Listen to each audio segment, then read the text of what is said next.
This podcast is a member of the Red 5 Network. For more Red 5 Network podcasts and content creators, visit bio.link/red5.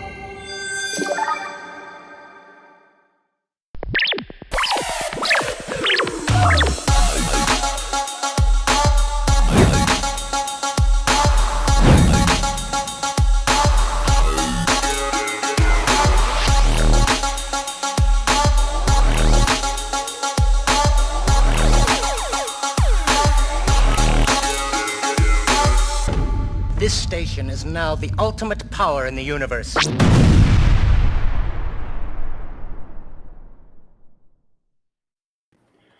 What is up, comic book fans? Ooh, and the crowd goes wild. Spencer, how's it going, brother? It's going great. Excited to get into this, as this has been such a great time here. Yeah, this series has been eye-opening, and I've had a lot of fun, and I hope people that have tuned in also have had a lot of fun. Vader Dark Visions from Marvel Comics, circa, remind me of the year, circa 2019. 2019. A lot happened in that year. That's when we started the Scarif Scuttlebutt podcast. That's cool. Star Wars Celebration was here in Chicago. Lots of stuff happening. But welcome to the Scarif Scuttlebutt podcast, Wednesday edition. We're talking about classic comic reviews with my friend Spencer. What's happening? This has been quite a week, huh? In That's Star Wars true. Activities. There's been a lot that's happened. That's true.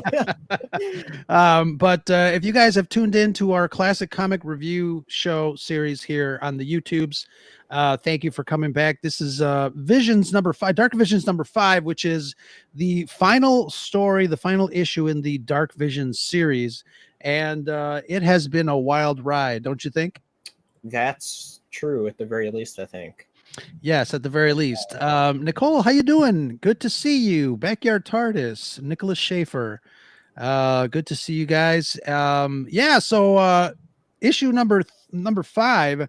I think at the end of our conversation, and there it is. You know what? It's funny because I was looking for, when we started to do issue number 3, I was looking for number 4, and I found it. I read it. I couldn't find issue number 5, and I bought it because I'm not like a completionist or anything, but it would be very very disappointing if I never bought issue number 5.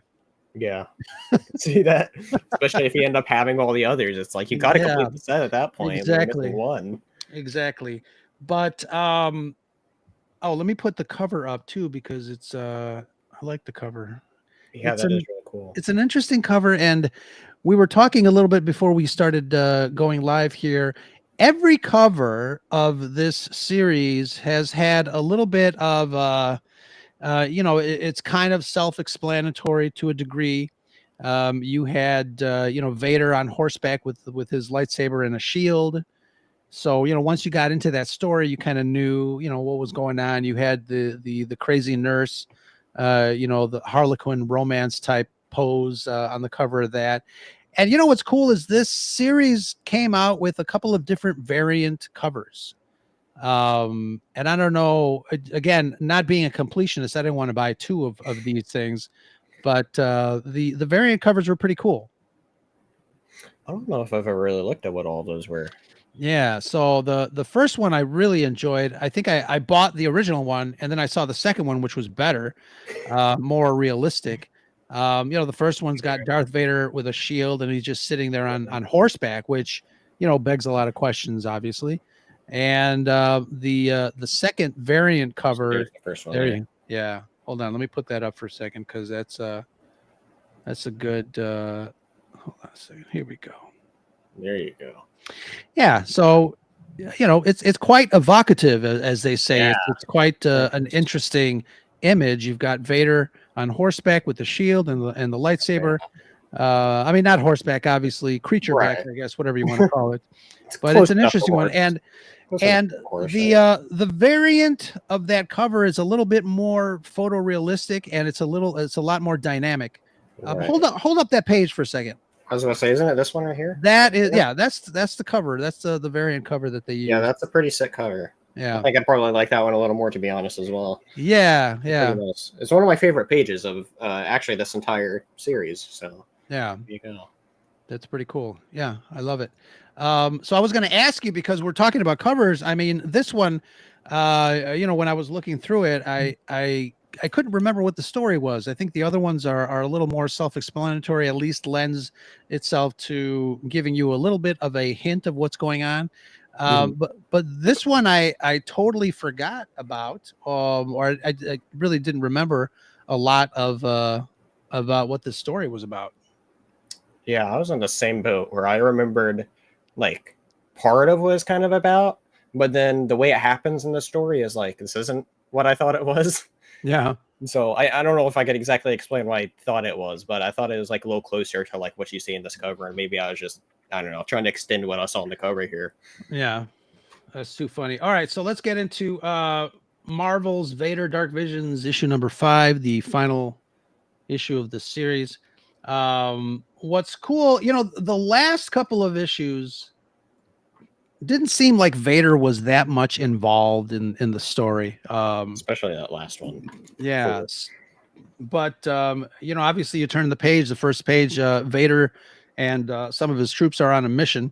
Do you explain a little bit what that mission is? What were they hunting? What were they trying to find? See here, they're trying to find spies. Let's see here, stolen Imperial intel that they mention here. But yeah, it just seems like they're a regular sort of rebel hunt here. Spy hunt sort of going on here. And I think the spies were rumored to have infiltrated some sort of technology plant, very similar to maybe what we saw in the first season of Andor, where Andor steals Imperial components like digital technology. So they're looking for spies that are doing that. In this issue here. Anyways, we get a little bit of an explanation in the previous frame where Vader and his troops are, looking for these spies, but then we cut to kind of like a bar scene or whatever. These are the spies, the aforementioned spies that are stopping to kind of have a drink and celebrate. From all the years that I've read comic books, one of the things that I have learned, especially in stories like this, is that if you celebrate too early, something's gonna happen. Yeah, that's true.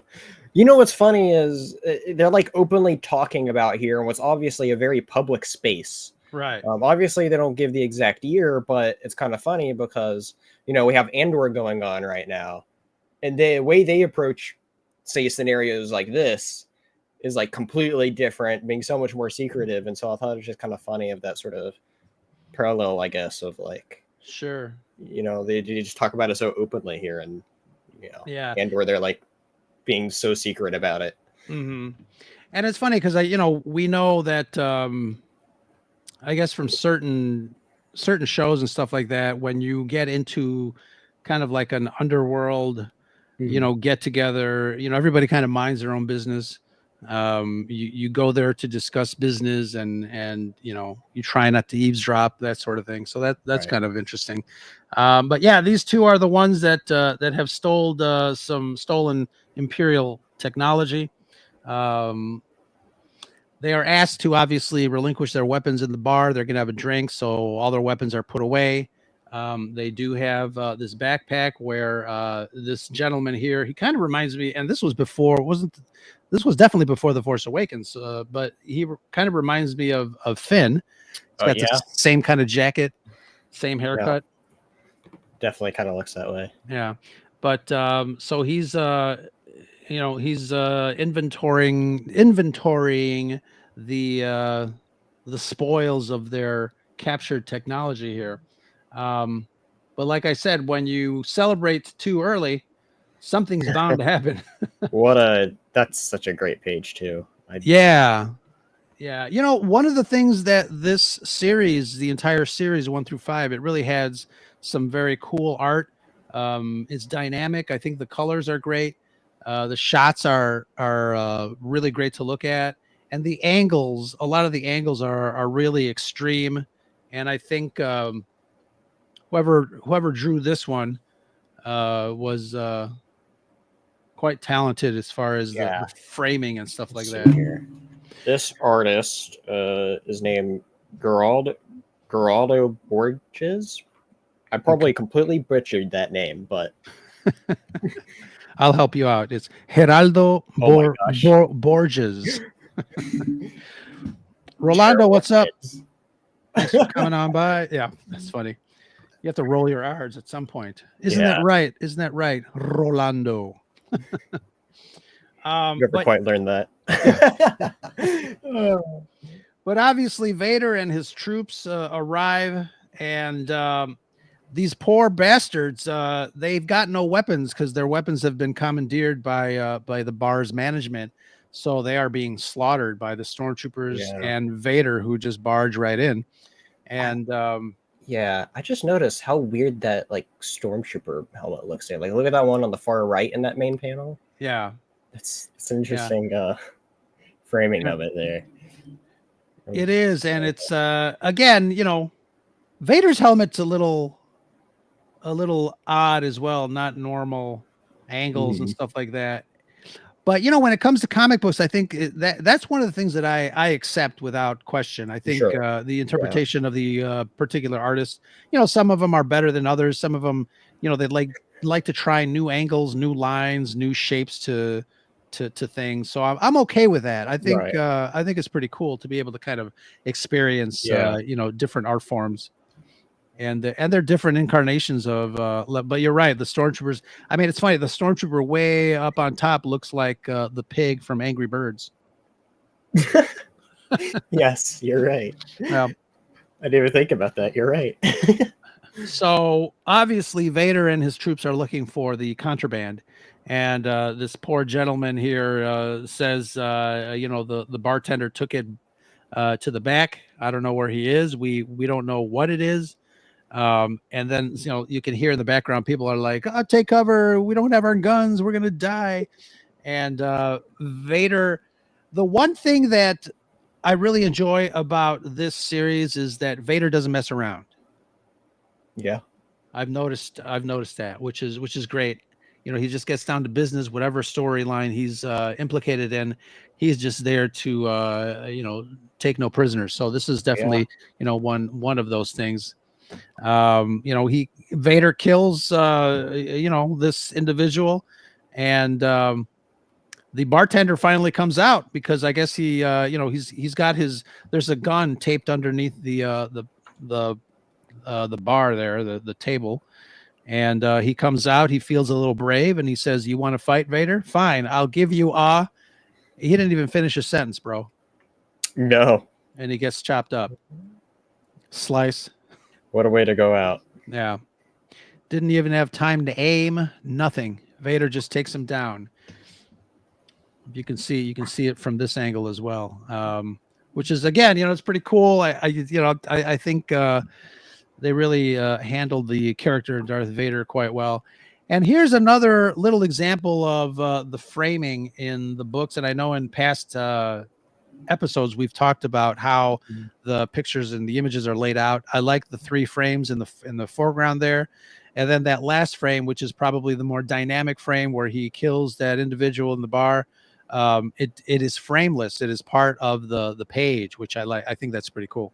Absolutely. So then we get to the next page. So this is the Rebel, I guess, that actually has the piece that Vader specifically wants. Right. And Vader notices that he's kind of running away, and I like the shadow here in the top frame. Cool. Again, very you know, it's different stylistically speaking. It's different, but I think that's what I like when I buy a comic book. I never know what I'm gonna.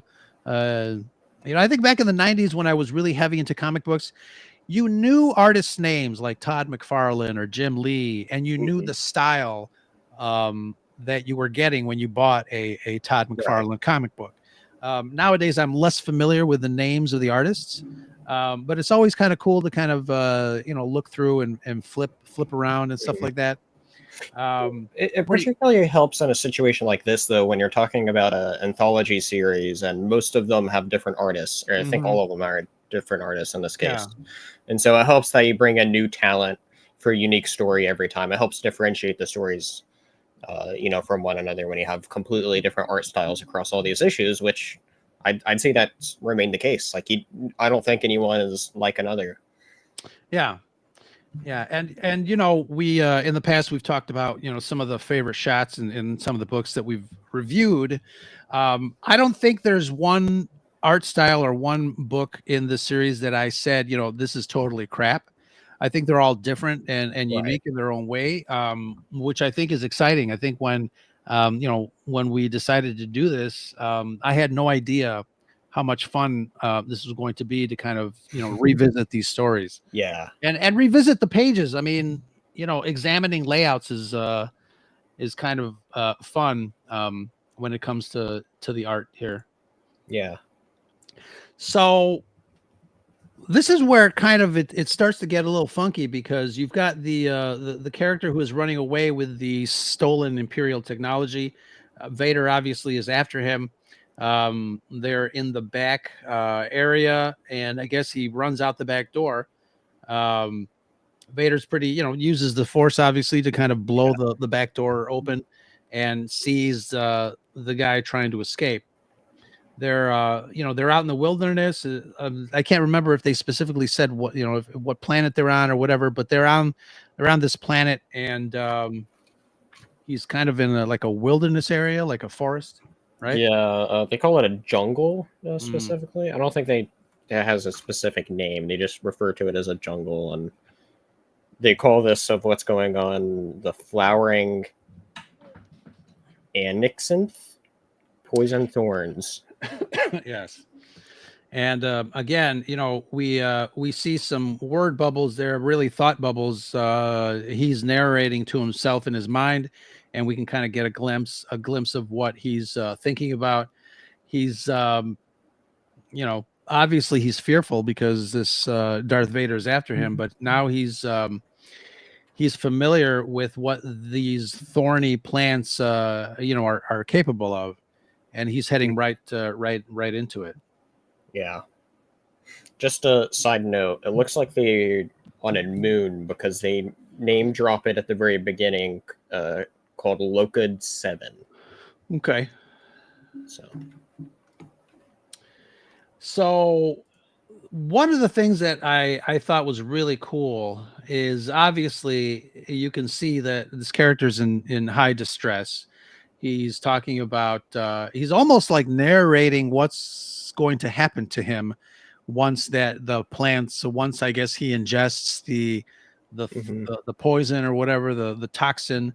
He understands that his world is going to just turn upside down. He doesn't know how, and I would be afraid too if I was running from a character as strong and feared as Darth Vader. And now you're getting, I don't know what you're getting when you're, in this forest.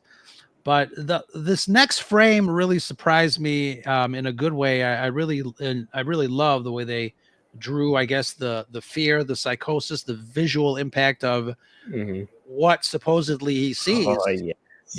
It's done so well, and obviously the lightsaber turning into almost like a dragon creature that flows from out of the hilt. It's so cool. It's really cool. He's thinking to himself, these are horrifying bedwetting knots. And if anything would allow you to wet your bed in the middle of the night, it would be a flaming dragon lightsaber image. That'll certainly do it. Yeah. But talk a little bit about this art. This is fantastic. When you super frameable and really, really great. Yeah, it really is. It definitely gives you this sense of, am I seeing what I'm seeing, or what the hell is going on here? Yeah, I mean, it really helps like frame that whole poison thing that's going on because we Mhm. know, well, this isn't a thing, and so it really opens up of like, well, what else could this character see? We're already seeing this right away too. Right. You're just, what a wild shot this is. Yeah, absolutely. So obviously Vader is in there with him, and he's also getting attacked by these plants.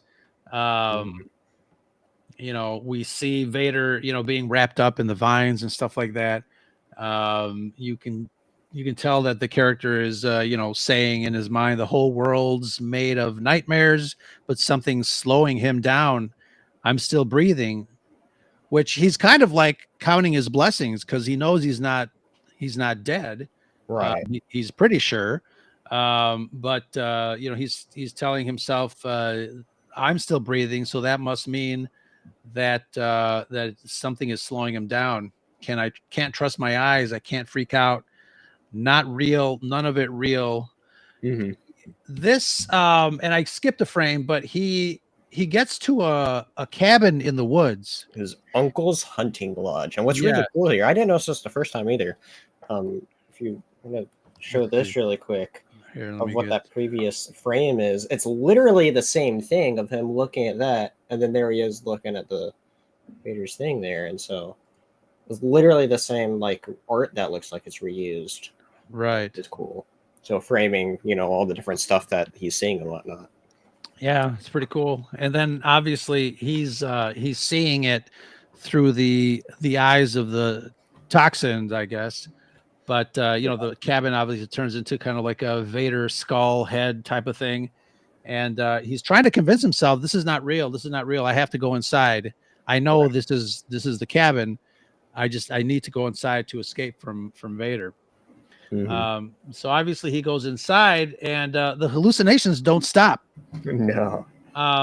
It's great because I guess his uncle's got some trophies, some heads mounted on the wall. He's still holding on to the technology, obviously, but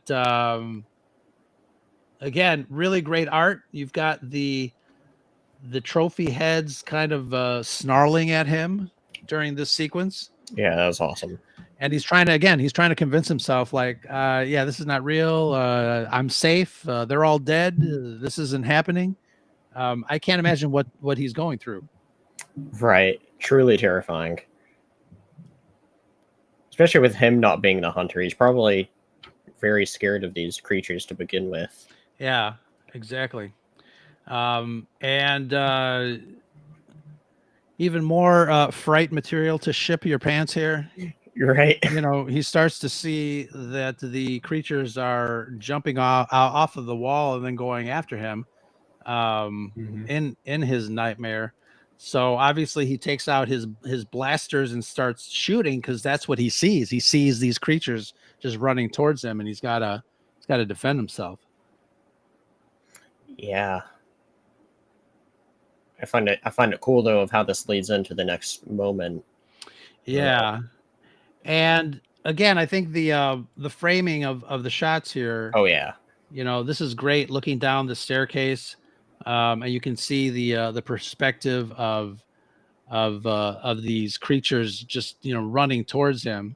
And I like I like that they chose kind of a profile, a sideways shot, because you can see the fear in the Yeah. character's face. And the And frantic movement as yeah, well. the image is so kinetic. He's got two blasters, and you can tell he's just desperate. He's just like shooting. Right. Um, Wonderful comic katoom, patoom, patoom sound effects here for sure. But yeah, that's definitely a great frame.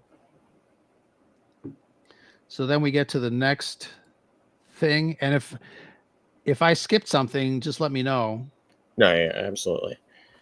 Uh Actually, one thing that you would have just skipped is what I was referring to a moment ago is you actually Yes. see the shots go shoot outside of the house, and then you see Vader right there standing in the foreground, which is, talk about more awesome framing and whatnot. It's done really well, and so Yes. well, I kind of wish I knew what these other creature heads were that weren't the Wampa. Yeah, there's a Wampa in there. And then one's Rancor-esque, but not a Rancor. Yeah. Small to be one. So, but yeah, there's nothing else really. So, he stops shooting and he sees a hand, an arm coming towards him. How creepy. Still, under the trance of whatever hallucinogenic drugs these plants are responsible for. Right. But this is such a great frame. Not only does he see, a dead arm or whatever, but he sees the I guess the images of the dead, his dead, friends from the bar a couple of minutes ago, that they were all killed by Darth Vader. You see that this guy was sliced, from back there, and very zombie-like, very gruesome. We're thirsty, barkeep. We're also so thirsty. The dead drink too. The dead drink too. I like that. Very well written. Again, you can see the fear in his eyes. Yeah, Really good stuff. Vampire sort of stuff going on here, and I think I believe it was said before we went live too. We were talking about how it kind of like does the thing that Ahsoka does, but before Ahsoka came out. Oh, that's right. Yeah. So he is so afraid that he's got like a thermal detonator that he just throws into the group, supposedly, and it goes off. Yeah,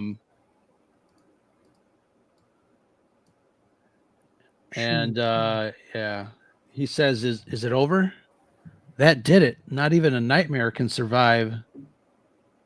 He doesn't finish his sentence because he hears a swoosh, a koosh, koosh. Who do you think that is?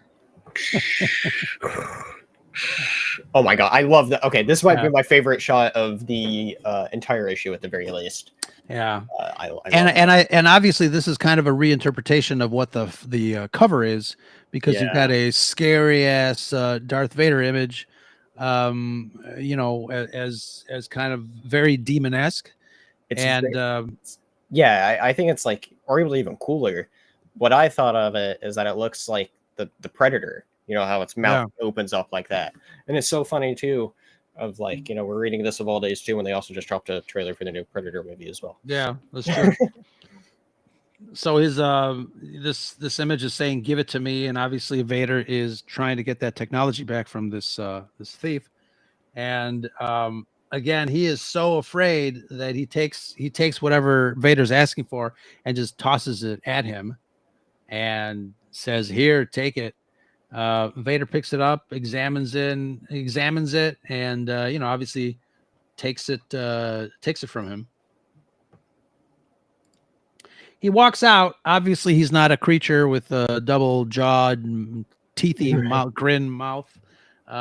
He says, "He's no predator." Well, not that kind. Mission accomplished, Commander. Ready my ship. Yes, Lord Vader. But and this is, I guess, this is from the perspective of the audience, which would be us. He's fine. He's just Darth Vader walking out of the damaged cabin. And this final frame is just super, super powerful. Oh yeah. Now, do you interpret this that he's dead, or is he still under the spell? I thought that they're still under the spell. He's just being haunted still. Yeah. That doesn't look like a dead eye to me. That looks like a very frightened one to me that is quite terrified of whatever is still happening here. And just being left there, which is also tragic in its own way. Yeah, absolutely. It's one of those things where, obviously the end of this story is left to interpretation. I think some of the stories work well that way in this series in particular. Yeah. It's I can't imagine what else he's going to see, or how long this toxin lasts, because that'll be good to know too. Just in case we ever end up in that forest. Yeah, let's hope not. So what did you think of this particular issue, this story here? This particular issue I just loved. It's one of my favorites of the entire series, if not I won't say it's my favorite overall, but it's up there. Yeah. And so I really liked it. It was cool reimagining of like all the different visions and stuff.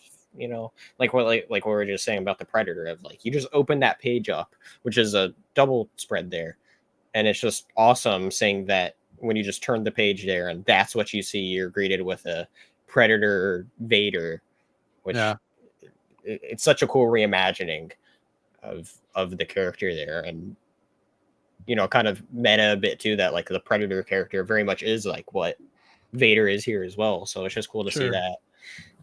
Yeah, and you talk about reimagining an image, but I think this entire series was a reimagined telling of 5 different stories in a unique way.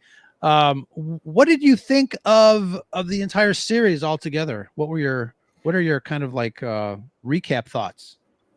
Overall, I would say it's pretty solid. Not my favorite Star Wars series, but it's definitely very notable though. Like it would be something that I'd be like, this is something that is absolutely worth the read though. Is it something that is very much unique in their own way? Because like there's nothing really, not just from Star Wars, but really in general, I can't think of seeing a bunch of anthology stories really like this, or at least done in this kind of way, or this heavily in some senses. And so I definitely like to see that expanded upon more. But it has something there, I think, to speak for itself for just its uniqueness. At least, like I said, for me, I can't think of anything else. I'd be curious if anybody knows of anything else that's kind of like these. Yeah, and I asked you before we started going live. It does seem like it did make sense to have Darth Vader as a character go through these particular stories in the Dark Vision series. I can't imagine any other character going through this. I guess this incarnation of 5 different stories.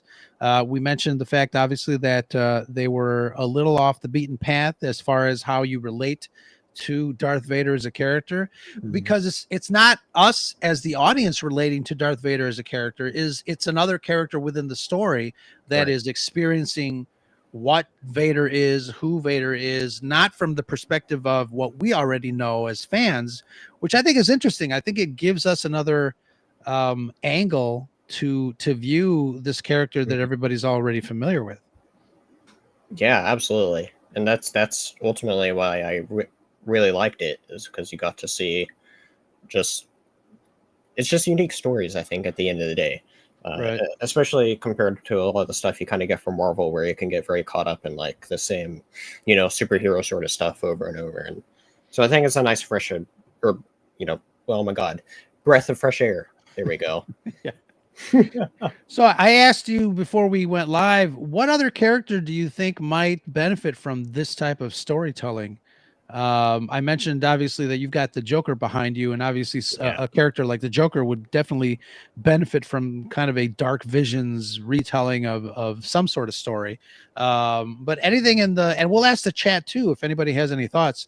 What other Star Wars character would you think could benefit from a Dark Visions type of retelling? You see, I've had a little bit to think about this, and I still don't have a great answer to this, because you know, obviously you're right. Like Vader is the number one character that really works with this, and I feel like it would have to be, of course, like another villain kind of character, right? And so, but I'm going through the list of villains, but I'm like, well, like who would it really work for? Right. You know, like Palpatine's a great villain, but he's like the kind that just, he's the mastermind. He doesn't go out and do stuff like Vader does here. You know, same thing with Thrawn. And so you can't really do anything with him in that regard. You know, do you remember the one of the final episodes of the Clone Wars where Yoda went out and looked for you know, he fought the evil Yoda, which was his alter ego. Remember that? I think something like that might work. Nicole says Maul. That's one that I think would be the easiest to go to, is definitely Maul. Something that would be interesting, like they won't necessarily touch it now, since like a lot of those characters I don't even think are really canon anymore, but like going back and doing like Old Republic Siths and whatnot, would be really cool. Like especially the ones from the Old Republic game, like Darth Malgus and stuff like that. I think would be really cool. But you know, speaking of Darth Malgus, he's obviously very much like Vader, like as far as his design and stuff goes. But I don't know. I think a lot of those like Old Republic characters would be really cool, but not that they'd ever do anything like that for him. Yeah, I think, and then you know, obviously we're kind of dwelling on the antagonist or the bad guys, but you know, someone like Yoda might have some sort of spiritual experience, you know, like he did in the Clone Wars, as I mentioned. I think, you know, maybe even someone like, you know, Obi-Wan Kenobi, as he learns how to commune with the Force, he might be, you know, he might have that ability to kind of see some sort of dark visions or premonitions. I think it'd be kind of an interesting thing to kind of examine, especially as his relationship to, you know, Anakin is concerned. I mean, there might be some dark energies surrounding his character and how he left, you know, Anakin, you know, post Revenge of the Sith. Obviously, we know what Anakin turned into, and you know, the Kenobi series kind of deals a little bit with that, but it might be best or better fleshed out in a comic book. I think that'd be interesting. Yeah, we have so much Vader, so it's just like, yeah, I keep on thinking to myself, it's like, how much more Vader could you really tell? Yeah, it's interesting. Cool. So, what would you give? You know, out of 5 stars, what would you give this series of comic books, Dark Visions, from Marvel Comics? At the very least, a 4, I think. I think so too. Out of the 5, which one was your favorite single issue? I think it would still be that first one, just because I think it was a great way to open up the series and see, like, oh, it's a medieval-ish sort of Vader fighting kaiju, which I just love those moments and that sort of fantasy aspect to it. Because other than science fiction, I love fantasy, and so and obviously Star Wars is like a space fantasy, but seeing that even more so, I think, is what resonated with me the most out of all these. Yeah, I think I'd have to agree. I think it sets up the rest of the series quite nicely when it comes to, like I mentioned, you know, other characters and how they see Vader. I think the art was stupendous. You obviously, you know, shared that inside cover, which was great. And when we did our review on that one, if you guys in the chat don't remember, you know, feel free to go back and check it out.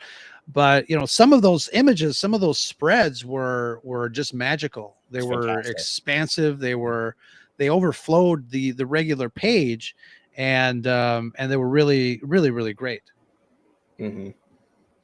So agree. Yeah, absolutely. And not to say that the rest of them were bad. I think, you know, obviously, they were just different. Even the weakest was fine. And I was really just trying to think to me as or something I was also just trying to think of as well, right before we went live, is I was like, how would I rank these?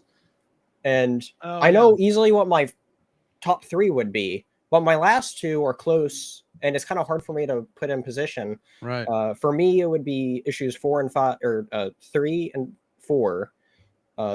3 being the weird one, with, you know, the lady, and then 4 being the one with the Imperial officer, right? The second one that they did like that. And so the reasons why that's hard for me is, one, I found the story a little more interesting despite it being weird, so a stronger story. And then the other one, it's like, well, the art's so much, I like the art, and the other one so much better, so it's kind of hard for me to like be like, well, which way would I put those together there? Yeah, but like you said, like even the weakest one of the 5 is still a solid, you know, story. I really enjoyed it. I remember, you know, when I bought these the first time around a couple of years ago, and I was really kind of intrigued as to you know, how they were going to deal with these stories. And in retrospect, I think it accomplished what it set out to do. You know, and it's funny because I wonder too if the authors went to Lucasfilm Publishing and said, you know what, we want to write a Darth Vader story, but we don't want to use the usual Darth Vader tropes. about him, hunting Jedi and doing this and doing that. But we want to be able to include Darth Vader, and I would love to have sit in on that meeting to see exactly how it is that they pitched this this concept. Really. Yeah, I think this writer, I don't remember his first name, but his last name's Hopeless. I think he did. He must have I don't recognize that name right offhand. I'm not familiar with what other stuff he's done, but he must have had this great pitch idea, and that's what made him do it. Because I feel like, for the most part, I feel like you have your few Star Wars writers that does all the different stuff. They might shuffle around between titles here and some, but I feel like when you look at the main titles, there's a bunch of people that's staples with the Star Wars in this modern era that keeps on popping up. Yeah. Nick says his favorite of these would be a 4 average is a 3, but the lady with the Vader infatuation is a 1 star for me. That one was the odd one. Yeah, that one's definitely kind of side eye kind of story, but I think it was still solid. Yeah. No, it was a weird story, but it was still a solid one though. Yeah, absolutely. I agree. So should we announce what we're gonna do next? Because I think that'll be pretty cool. Chat, do you guys want us to continue this Marvel Comics Star Wars little review that we have set up on Wednesday nights? Yeah. Let us know. But personally, for me, I've been having a blast doing all these. These have been a lot of fun covering the series. Absolutely. Yeah. So Spencer suggested that we do a certain comic book. It's a one-shot, and I still have to get my hands on it, and I'll let you guys know. But chat, do you guys want to know what it is? Why don't you tell the folks in the chat and people that are listening what we're going to be doing next for our next series? Well, Nicole says she wants to know, so we got to reveal it now, right? Excellent. Well, there's this little show going on right now. Yeah. Just a little show that totally doesn't have the internet up in flames, as as usually anything comes out. Sorry, but but anyway, there's this little show coming out right now, and I was thinking back, and I was like, hold on, there was a comic that relates to this, and I think specifically might tie into the show, even conversation that there might be. Oh my gosh, what was it called? This comic might not be canon. They might retcon this comic. Some people are thinking as well, which I think is what makes it even better. Is that it's this one shot. It deals with Cassian and K2SO, and this was the comic that showed how they met up. Cool. So it'll be interesting to see if this is at all referenced in the show. If they do this comic over, because we know K2SO is coming, but we don't know how. How. We all we know is he's coming. We don't know specifically what. Yeah, so this will be a lot of fun. Obviously, K2SO is a fan favorite, as they said, as they say. Cassian obviously as well, but this duo from Rogue One and the second season of Andor will be checking out how they met and reviewing and discussing this one shot, Cassian and K2SO, a Star Wars story.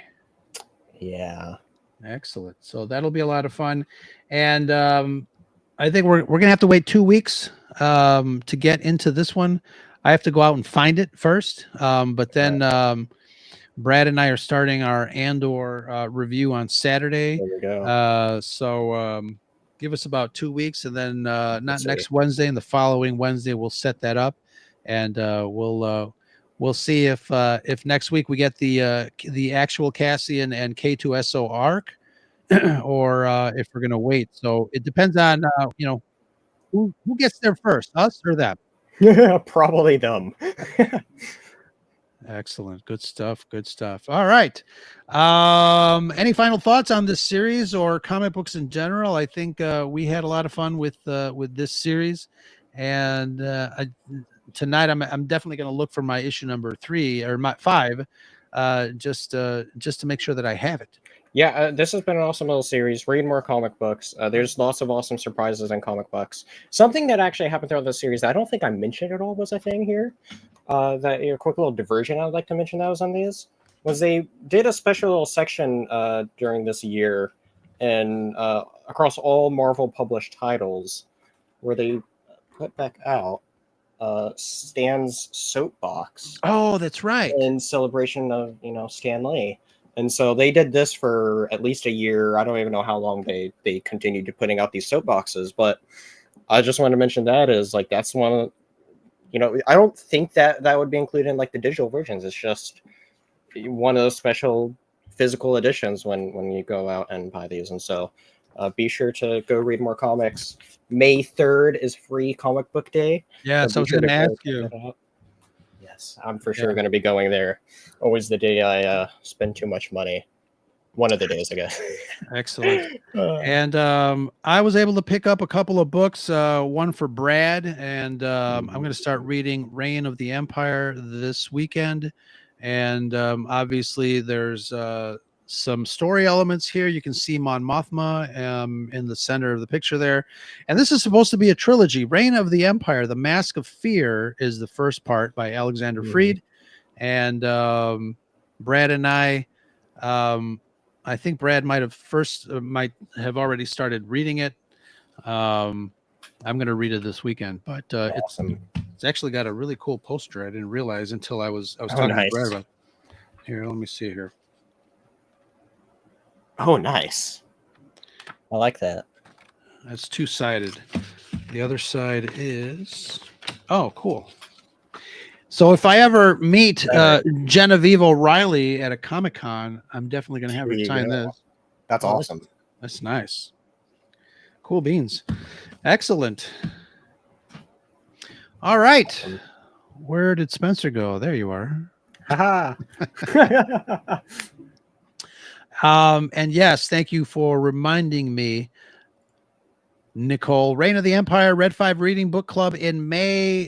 Brad and I'm going to encourage Brad to come on by, and we will be discussing and reading that. Look for all the socials, Red 5 Reading Book Club. Look for the announcements and the outline. Follow some directions, read some chapters, and come on back to the Discord, and we'll discuss. So that is that'll be a lot of fun. Hopefully we'll get a lot of people to come in. And if you have Reign of the Empire, please come on down to the Red 5 Reading Book Club. It should be a lot of fun. We'll discuss some Star Wars shenanigans.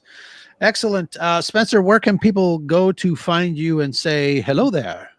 Go find me at the Dingus Den on YouTube for the different comic reviews and stuff that I do there. I pretty much do just comic stuff on there.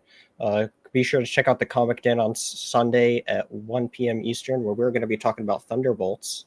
Actually going to be talking about the original iteration of Thunderbolts. So I may actually go on a little bit of a rant there because of Thunderbolts, what they are now wasn't what they was. And so, yeah, be sure to tune in and find out what Thunderbolts was originally. Cool, yeah. So also find me on Twitch at the Dingus Den, where I'm probably going to go there. Or I am going to go live there pretty shortly after this. Excellent, excellent. Good to see you, Spencer. We'll see you in 2 weeks, but hopefully we'll see you in the chat on Saturday. There's a lot to talk about. We're going to be talking about the first 3 arcs of Andor and that controversial scene at the end of this first 3 episodes. So lots to talk about there. And May is obviously a big month for Star Wars fans. Free Comic Book Day, May 3rd. As mentioned, we've got May the 4th be with you, that little Hallmark Star Wars holiday. And then we've got actual Star Wars Day, which is May 25th for all of us old guys with a little gray in our beards. That is May 25th, which is a Sunday. I'm trying to get some Chicago peeps to come out and have some pizza and alcoholic adult beverage to celebrate almost 50 years of Star Wars. How crazy is that? Say 2 years. In 2 years, it'll be half a century old.